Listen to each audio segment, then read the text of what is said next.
Iran meluncurkan rudal balistik terbaru yang bernama Qasem Basir yang diklaim dapat menerobos sistem pertahanan anti-rudal. Setelah meluncurkan rudal terbarunya, militer Iran berjanji akan memberikan respons yang kuat jika diserang oleh Amerika Serikat atau Israel.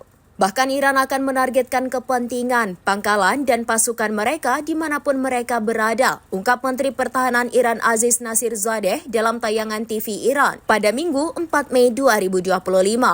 Ia menambahkan tidak akan ada pertimbangan atau pembatasan dalam menyerang kepentingan Amerika Serikat. Pernyataan ini muncul tak lama setelah Perdana Menteri Israel Benjamin Netanyahu mengeluarkan ancaman terhadap Iran menyusul serangan rudal balistik oleh Houthi ke Bandara Ben Gurion di dekat Tel Aviv.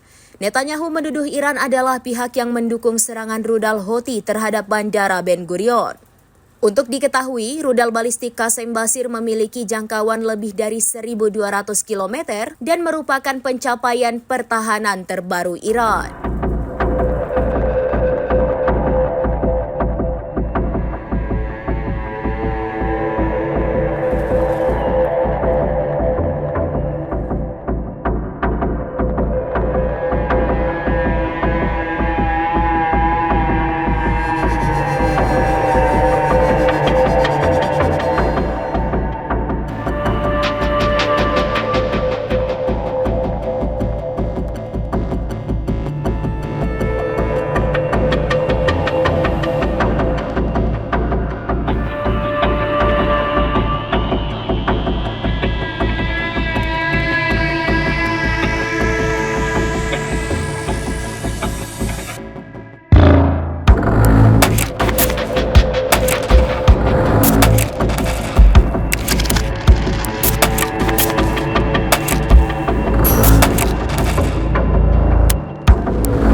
Download Tribun X sekarang, menghadirkan lokal menjadi Indonesia.